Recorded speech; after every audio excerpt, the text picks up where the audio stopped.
जय हिंद दोस्तों, आप देख रहे हैं दार्शनिक भारत लाइव।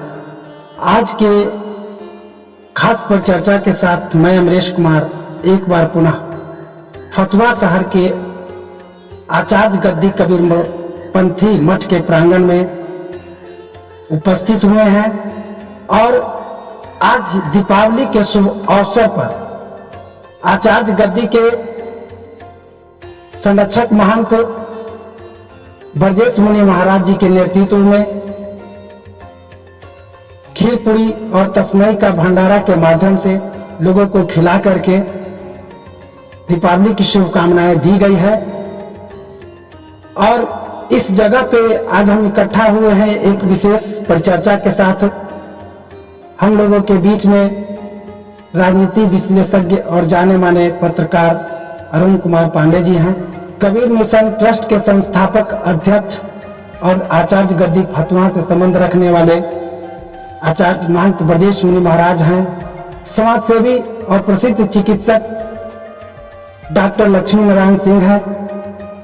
तो आइए आज के समसामयिक दीपावली के शुभ अवसर पर बात करने का प्रयास करते हैं। जैसा कि आपने आज दीपावली के शुभ अवसर पर तस्मई पूरी और सब्जी खिला करके लोगों को दीपावली की शुभकामनाएं दी है, तो आज के विशेष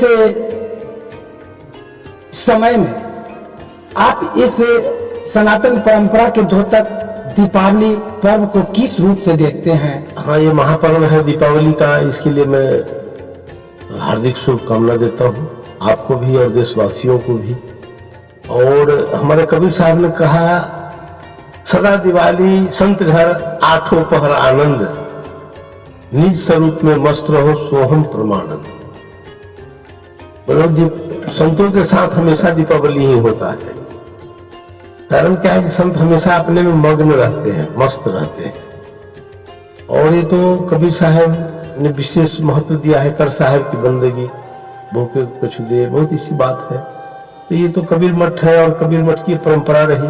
किसी जमाने में 200-500 साधु यहाँ पढ़ते थे, वन क्षेत्र चलता था, तो उस समय 900 बीघा जमीन भी था। अभी 9 धूर भी नहीं बचा हुआ है, सब कब्जा कर लिया। थोड़ा बहुत मठ में है, किराएदार लोग है, किराया देता है, कोई देता है कोई नहीं। फिर भी साधु संत आते जाते रहते हैं। गौ सेवा भी है, 2-5 संत रहते हैं। और बड़ी सौभाग्य है कि आज के अवसर पर हमारे वरिष्ठ पत्रकार जी अरुण कुमार पांडे जी हैं, जो वर्षों से जुड़े हुए हैं, हमेशा मठ का विकास के चिंतन करते हैं। इनका मैं लगातार 2010-11 से मैं इनसे जुड़ा हूँ। हमेशा मठ के विकास के लिए प्रयत्न करते हैं, दिशा निर्देश देते रहते हैं। और केवल सच में कई बार निकाले भी हैं। हमारे डॉक्टर साहब जो है होम्योपैथ के चिकित्सक है और राजनीतिक भी है, तो लिखते हैं, हमेशा लेख भी लिखते हैं। डॉक्टर लक्ष्मी नारायण जी, और मैं इनका हमेशा सानिध्य में पाता हूँ, अच्छा लगता है। आज पूरे देश दुनिया में दीपावली को मनाया जा रहा है, धूमधाम से मनाया जा रहा है। आप इसको किस रूप में देखते हैं? कार्तिक की त्रयोदशी को हर साल मनाते हैं दीपोत्सव दीपावली। और इसके पीछे सबसे हिंदू धर्म मान्यता में है, सनातन धर्म में, कि हम आज के दिन दीपोत्सव जिसको कहते हैं दीपावली मनाते हैं, तो गणेश लक्ष्मी की पूजा करते हैं, धन्य धान और सुख की शांति की वृद्धि के लिए करते हैं। इससे अधिक महत्व है कि हम आज के दिन पितरों को आशीर्वाद लेते हैं। दीपावली के दिन लोग इसको उस रूप में पता नहीं, आज सनातन धर्म में जो कुछ हम करते हैं उसमें कोई पूजा करते हैं तो पितरों को याद करते हैं। तो आज का दिन का एक खास महत्व कि जब हम गणेश लक्ष्मी की आराधना करते हैं, पूजा करते हैं, साथ में पितरों का भी स्मरण करते हैं, उनसे आशीर्वाद लेते हैं। और जहाँ भी हैं हमारे पितर, उनको एक शांति मिलती है, उनसे आशीर्वाद मिलता है। तो सबसे पीछे इसका जो भी खासकर हिंदू धर्म मान्यता में ज्योतिष शास्त्र में लोगों ने इसको इस रूप में ही वृद्धि की है। इसलिए जो आपने कहा कि आज दीपावली का महत्व है, फिर इस विशेष है कोई किसी घर में कोई बहुत विशेष उत्सव होता है, आप देखते हैं दीप जलाते हैं लोग। अभी आपने देखा कि अयोध्या में 500 साल के संघर्ष के बाद जनवरी में रामलला का, जिसको आप कहाँ जन्म लिए, जन्मभूमि आज तक भगवान राम श्री राम का कोई मंदिर नहीं था, जहाँ जन्म लिए विवाद रहा, कितना संघर्ष हुआ, हजारों लोगों ने अपनी प्राण की आहुति दी। लेकिन ये शुभ दिन है, आपने देखा कि कल ही वहाँ उत्तर प्रदेश के मुख्यमंत्री योगी आदित्यनाथ गए और वहाँ जो दीपोत्सव मना कल, उसमें पूरा गिनीज बुक में उसका दर्ज हुआ कल। और कहा भी उन्होंने तो जनवरी में उसका फिर रामलला का वहाँ प्राण प्रतिष्ठा होनी। मैं इसलिए उसका उल्लेख कर रहा हूँ कि भगवान राम जब चर्चा होती है थी कि भगवान राम श्री राम जब वनवास से लौटे थे तो जब आए थे तो नेचुरल है कि राजा कहीं वनवास चला जाए और फिर वो अपने देश में लौटे तो आप जनता की सोच सकते हैं कि क्या क्या खुशी रही होगी। हर घर में दीपावली का जो आज तक मनाते हैं उसके पीछे एक तो सुख धन धान की वृद्धि के लिए गणेश लक्ष्मी की पूजा करते हैं और उसके पीछे जो मीन मैंने आपसे कहा सबसे बड़ी बात वही है कि पितरों को याद करते हैं। इस दीपावली उत्सव को आप आध्यात्मिक या नैतिक रूप से किस रूप से देखते? इतिहास है कि उस समय राक्षस लोग बहुत था। रामावतारी में रामचंद्र जी 14 वर्ष वनवास में गए तो बड़ा राक्षसों से लड़ाई लड़े। आज भी इसमें से बहुत राक्षस है, प्रत्यक्ष परोक्ष रूप में है, जो हमेशा इस तरह का कुंभकर्ण का काम करता है और रावण का काम करता है। लक्ष्मासुर कुंभकर्ण जो था राक्षस सब, तो इस तरह तो भगवान सबको संहार करते हुए, युद्ध करते हुए, सबको पतन करते हुए अयोध्या में आए थे आज ही के दिन। इस कारण पूरे देश दुनिया लोग जो है हिंदू परंपरा में विशेष महत्व माना गया है। गुजरात में उनका नया साल भी मनाते हैं आज के दिन कि नया साल हुआ और हमको अच्छा लगता है। लोगों में खुशी है, उमंग है, आपस में प्रेम सद्भाव की बात है। इस त्योहार के मध्य नजर जो मूल बातें जो ज्ञान के रूप में जो छुपी हुई है या इस त्योहार को लेकर के जो लोगों के अंदर संवेदनाएं जागृत होनी चाहिए उस पर थोड़ा प्रकाश। मैंने आप कहा कि गणेश लक्ष्मी की पूजा करके हम धन धान की वृद्धि के लिए करते हैं, क्यों करते हैं?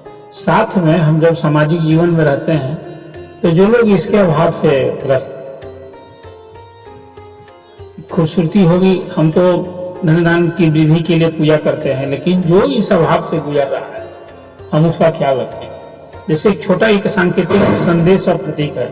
आपने अपनी भूमिका में बताया कि जिस आप आचार्य कबीर परिसर में आज आपने गोष्ठी रखी परिचर्चा कर रहे हैं, तो सवेरे पहर महंत ब्रजेश मुनि जी ने आज आसपास के लोगों को सवेरे एक भंडारा का आयोजन किया। उसमें लोगों को खीर, तस्मै, पूड़ी और इन लोगों का किया। इसके पीछे मेन क्या है? आज सबके घरों में बना देंगे, हम आप सब प्रसाद के रूप में ले रहे हैं। बहुत लोगों के लिए भोजन प्रसाद भी, और कहीं ना कहीं एक कोई भाव नहीं रहता इसमें। हम सभी एक एक पंगत में बैठ के आप खिला रहे हैं, तो ये जो भाव है नफनत्व का, आज समाज में इसी को फैलाने की जरूरत है। हम इंसान एक दूसरे से भी भेद कर रहा है, हम एक दूसरे को निकट होना चाहिए। हम उसमें कोई जात का भाव, ऊंच नीच का भाव, वर्ग का भाव ये नहीं रखते, हम एक दूसरे को सम्मान देखें, साथ करें। और जो इसमें सबसे बड़ी बात यही है कि हम कोई इस तरह का उत्सव मनाते हैं उसमें जो अभाव की जिंदगी वाले लोग हैं उसके प्रति हमारा सहयोग का भाव रहे, उसके उत्थान का भाव रहे, तभी इसका जो मूल मंत्र है, हम सब सनातन धर्म में जो सबसे बड़ी बात है, दान के पीछे क्या उद्देश्य है? जो आप कहते हैं हर कोई पूजा कर्म कीजिए, उत्सव महोत्सव कीजिए, तो उसमें होता है कि आप पूजा पाठ कीजिए, इसके बाद दान कीजिए। दान कौन लेता है? दान कोई राजा लेता है? दान अभावग्रस्त लोग लेते हैं। अब वो चाहे ब्राह्मण को दान दीजिए या गरीब गुरबा को कुछ खिलाइए पिलाइए, उसके पीछे का देह क्या है? सब कुछ, कितना भी बड़ा आप यज्ञ करेंगे उसके पीछे सब में दान है। दान जो है अभावग्रस्त व्यक्ति है उसका सहयोग का भाव है। और जो ही आपको वैसे लोगों के प्रति दिल में सहयोग का भाव जगता है। कभी भी ये भाव जो जगता है वो दिल में प्रेम जगता है, किसी के प्रति आप यदि करते हैं उसका करुणा जगती है। आप समझिए कि मनुष्य में जितने तरह के गुण ऐसे ही अवसर आते हैं कि वो भाव जगता है, और तब एक सफल इंसान, अच्छे इंसान कहलाते हैं। जब इन सारे गुण से आदमी परिपूर्ण हो कि हम बच्चों को प्यार दें, बड़ों को सम्मान दें, जो अभावग्रस्त है उसकी मदद करें, हम रोगी की मदद करें। मैंने कुल मिलाकर ऐसे अब जब हम दीपावली दीप उत्सव मना रहे हैं, हम खुशी का दिन मना रहे हैं कि लक्ष्मी हमारे लिए वरदान दें, आशीर्वाद दें, हमारी समृद्धि भरे, साथ ये हमारा दायित्व बनता है कि जो लोग हमारे जो सतत मदद के आकांक्षी हैं, उनके प्रति मदद का हाथ बढ़े, सहयोग का हाथ बढ़े। तो जो आपने सवाल ही किया है आज के प्रति, आज के दिन ये आदमी के भाव जगना चाहिए, और करुणा, सहयोग, ये कहीं ना कहीं ये भाव जगना चाहिए। आज इसका भी एक संदेश का दिन है। आज उसी उद्देश्य से मुझे लगता है कि ब्रजेश साहब भी अभिभूत होंगे, तभी आज उन्होंने आसपास के जो लोग हैं सबको, जो लोग को बुलाया, उन्होंने सबको उसी भाव से, प्रेम भाव से, करुणा भाव से, सहयोग भाव से सबको बुला कर अब आओ बैठो प्रसाद लो, यही भाव को बढ़ाने की जरूरत है। और इससे सचमुच आप जरा समझिए कि तब वो समाज कैसा बनेगा। हम जब सबके प्रति सम्मान का भाव रखेंगे, बच्चों के प्रति प्यार का संदर्भ देखिए, बच्चे बैठे हैं यहाँ, अब इसको जी क्या नाम है, अभी मनीष के प्रति जो हमारा प्यार होगा ये कभी नहीं भूलेगा। इसी को बढ़ाने की जरूरत है। यदि हम इसे प्यार करते हैं, लगे हाथ हम इससे सम्मान भी पाते हैं, ये भाव को ही बढ़ाने की जरूरत है। आदमी बहुत एकाकी हो गया है, एकाकी जीवन में जी रहा है। कमी भी किसी को है तो कम से कम ये भाव, जो अच्छे भाव होते हैं इंसान को, उसको आगे बढ़ाना चाहिए। ये बात का मैं समझता हूँ कि ये आज दीपावली के दिन एक ही बड़ा संदेश हो और हर इंसान में ये भाव जगे। आज जिस जगह आपने चर्चा छेड़ी है, मुझे लगता है इस चर्चा का आपका सार उद्देश्य भी यही होगा जो आपने कहा है कि आज आध्यात्मिक चर्चा हो। ऐसी चर्चाओं का सचमुच यही भाव होता है, ये उद्देश्य होता है कि हम यदि 10, 5, 20 लोग कहीं बैठते हैं और समाज में एक सकारात्मक बदलाव आवे, तो यही सफल होता है इसमें। महाराज जी, हम आपसे जानना चाहेंगे कि आज के समय में जो इस पर्व को लेकर के, जैसे लोगों में देखा जाता है जुआ खेलना, शराब पी करके अधिक उत्साहित हो जाना, यह कितना हमारे समाज को किस ओर ले जा रहा है, कितना सार्थक है इस पर तरफ? तो थोड़ा देर का उत्साह जो है ना पतन का मार्ग ढूंढ लेता है। ऐसा नहीं होना चाहिए, उत्साह अंदर से होना चाहिए। दीपावली दिखावटी नहीं, अंदर से वो भाव होनी चाहिए, अंदर का ज्योत जलाना चाहिए और सत्य और धर्म और समन्वय की बात को लेकर चलना चाहिए। सत्य यथार्थ ही है, और एक दिन के लिए ये उमंग और नशा करना और ये व्यभिचार करना, ये सब गलत है। ये हमारे शास्त्र में भी सबका, कभी सारे का अवगुण कहूं शराब के सुन मानव सुन लीजिए, मानुष से पशुआ करे धर्म का अटका दीजिए। कभी साहब को बहुत बढ़िया 600 वर्ष पहले उन्होंने कहा दिया ये शराबियों के ऊपर।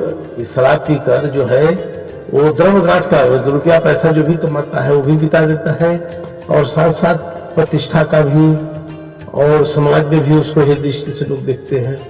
आज ये फैशन चल गया है, ये सब मनमानी लोग ऐसे कर रहे हैं। हमारे शास्त्र में सबका घृणा माना गया है, कलयुग का बास बताया गया है नशा, चोरी, हिंसा, है ना, इस सब में कलयुग का बास है। तो इससे दूर रहना चाहिए मनुष्य को। और मनुष्य ही ऐसा प्राणी है कि इस बात को समझ सकता है। एन सावन विद्या तपो न जाओ न चापी सिनो गुरु न ते मृत्यु लोके व्यवहार होता मानव संप्रदाय आहार निद्रा भय में सुनंच समान में पशु विनाण ज्ञान नारायण मधिको विशेषता ज्ञान नहीं ना पशु समान। उसी को कबीर साहब ने कहा मानव तेरा गुण बड़ा, मान सोना आवे काज, हार न होते आवरण तो जान बाजन। ये मनुष्य तुम्हारे गुण की प्रधानता है। तुम हार चाम का गहना गुड़िया नहीं बनेगा, तो ढोल मुजिरा नहीं बजेगा। इसलिए सत्कर्म करो, सत्कर्म करो, सबसे आपसी में प्रेम भाव रखो, सद्भावना रखो, और सत्य यथार्थ के लिए लड़ो भी। हाँ, कोई अन्याय कर रहा है तो ज्यादा सहन मत करो, वो सहन करना भी बहुत बड़ा अपराध हुआ है। उसका सामना करो, डट का सामना करो। हमारे ऋषि मुनियों ने समय पर तीर धनुष उठाया है कि नहीं उठाया है, चक्र चलाया कि नहीं चलाया, परसा चले। तभी ऐसे राक्षस लोग आ जाए तो उसके लिए तैयार भी रहो हर तरह से। कि हमारे जो पौराणिक परंपरा से जो दीपावली का त्योहार मनाया जाता रहा है, और आज के वर्तमान माहौल में कुछ परिवर्तन और विकृतियां भी देखी जा रही हैं, इस पर आप क्या कहना? अपनी भूमिका में बता दें कि विकृति आ गई है, तो इसको त्यागने की जरूरत है। आप देखिए, यही जुआ था महाभारत काल में, जो पढ़ते हैं क्या हो गया उस, कहीं एक जुआ भी एक कारण था महाभारत छिड़ने का। तो दीपावली में कहां से ये आ गया? ये तो विकृति आ गई है। होता है ना, कभी कुछ समाज में जो अच्छी चेतना जगानी, हमारे साधु संत जो विद्वान हैं, जो अच्छे लोग समझदार हैं, यही तो चेतना जगाने की जरूरत है। जो आपने आज बात किया, क्या दीपावली में लोग जुआ खेलते हैं, कुछ शराब सेवन करते हैं, नशा सेवन भी करते हैं, यही तो विकृति आ गई है, यही दूर करने की जरूरत है। और बिहार में तो धन्य देखिए यहाँ शराबबंदी है, हालांकि कहने को शराबबंदी है, तो जो समाज में कोई इस तरह की कमी आ गई है, विकृति आ गई है, यही तो समाज को जगाने की जरूरत है लोगों को कि इस विकृति को छोड़ो। अभी आप समझिए कि जुआ खेलना कोई कहाँ दीपोत्सव से इसको मतलब है। हम लक्ष्मी गणेश की पूजा करते हैं धन धान वृद्धि के लिए, और आज का उत्सव आप सोचिए, भगवान श्री राम रावण से युद्ध करके सब कुछ जब वो लौटे थे अयोध्या, तो ये आज का दीपोत्सव का सबसे बड़ा जो हमारा ऐतिहासिक पौराणिक महत्व है, उस दिन से ये ज्यादा लोग मनाने लगे। हम जहाँ भगवान राम को याद कर रहे हैं आज। और बताइए कि जो आपने चर्चा की अभी की सामाजिक, यही तो जरूरत है इसको दूर करने की।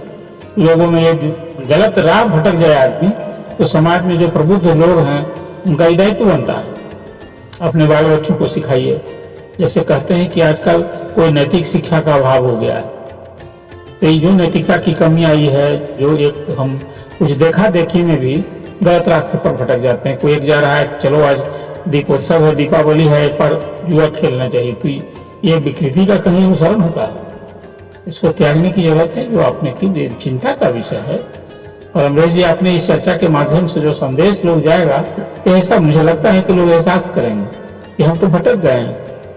तो हाँ, भगवान श्री राम का विजय उत्सव मनाते हैं, ये दीपोत्सव क्या है, दीपावली। ये सारी बुराई क्या प्रतीक था श्रीलंका में जो हुआ कि माँ सीता का हरण करके ले गए थे, युद्ध लड़ना पड़ा, उसमें राक्षस की बात कहते हैं, राक्षस प्रवृत्ति की बात है। पथ पथ से भटके लोगों का ही सर्वनाश किया गया। ये जो सामाजिक जो विकृति आ गई है, इसको त्यागने की जरूरत है, लोगों को जगाने की जरूरत है। और ऐसे ही चर्चा से जो ये संदेश लोगों में जाएगा, मुझे लगता है कि ये आपका एक बहुत ही सफल प्रयास होगा। अपने आप इस चैनल के माध्यम से जितने लोग देखेंगे, तो लोग कहें कि देखो, होना तो ये चाहिए, हम सचमुच आज ये विकृति को ही स्वीकार कर लिया। तो ये इसलिए मैं समझता हूँ कि विकृति की तो जितनी ही निंदा की जाए, लोगों को समझाना ही चाहिए, तभी तो ये रुकेगा। तो नहीं तो यदि इसको रोकने का ये प्रयास नहीं होगा, जो मैंने आपसे कहा, चेतना जगाने की कोशिश है, तो लोग फिर उसी रास्ते पर चलते रहे। ऐसे ही चर्चा, संगोष्ठी, संभाषण से लोग जहाँ मिलते हैं वहाँ इस तरह की चर्चा होती है। तो कुछ है तो देखिए, एक लोक राज भी होता है, आज इसका भी कहीं न कहीं खत्म हो रहा है।